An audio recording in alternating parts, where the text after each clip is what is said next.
চলতি বছর পুরোটা সময় জুড়ে বিশ্ববাজারে দাম কমার প্রবণতা ছিল ভোগ্যপণ্যের। ২০২৫ সালে গড়ে ৭% হারে কমেছে সামগ্রিক পণ্যমূল্য। ২০২৬ সালেও একই হারে দাম কমার পূর্বাভাস দিয়েছে বিশ্বব্যাংক। ফেব্রুয়ারি থেকে বিশ্ববাজারে দাম কমেছে ক্রুড অয়েলের। এছাড়াও পাম তেল, গম, চিনির দামও কমেছে। ওঠানামায় ছিল সয়াবিন তেলের দাম। শুধু চলতি বছরই নয়, বিশ্বব্যাংকের হিসেব বলছে গেল কয়েক বছর ধরেই ধারাবাহিকভাবে কমেছে পণ্যের দাম। কারণ হিসেবে বিশ্ববাজারে জ্বালানি তেলের দাম কমা, ডলারের টালমাটাল বাজার, স্বর্ণের বাজার শক্তিশালী হওয়াকে চিহ্নিত করেছে বিশ্বব্যাংক, যার প্রভাব পড়েছে পণ্য বাজারে। ডলার সংকটের কারণে বিশ্ববাজারে দাম কমছে, ওই প্রভাবটা বাংলাদেশে খুব অল্প পরিমাণ পড়তেছে।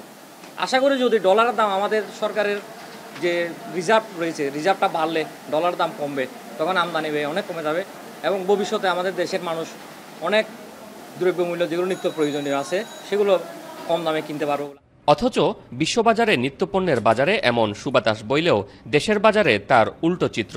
দেশের মানুষকে পণ্য ও সেবা কিনতে বেশি খরচ করতে হচ্ছে। দেশের বাজারে দাম না কমার অন্যতম কারণ ডলারের দামের বিপরীতে টাকার অবমূল্যায়ন। আমদানিতেও চাপ বেড়েছে।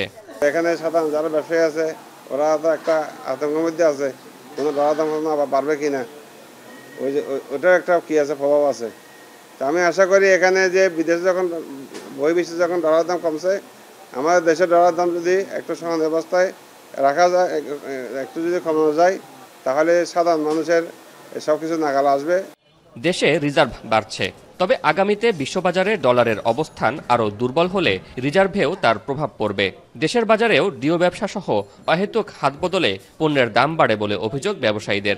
নির্দিষ্ট যে পরিমাণ চাহিদা সেই পরিমাণ আইপিইউ ইস্যু করা উচিত সরকার থেকে। সেটি হলে বাজারের যে অব্যবস্থাপনা সেটিকে অবশ্যই আমরা অনেকাংশে আমরা সেটিকে সঠিক পর্যায়ে নিয়ে আসতে পারবো।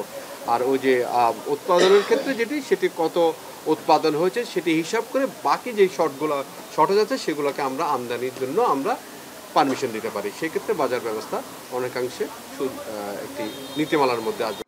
ভোগ্যপণ্যের বাজার ঊর্ধ্বমুখী থাকায় আর্থিক সংকটে ব্যবসার আকার ছোট করতেও বাধ্য হয়েছেন অনেকে। আসছে না নতুন বিনিয়োগও। শোয়েব রহমান, এখন, চট্টগ্রাম।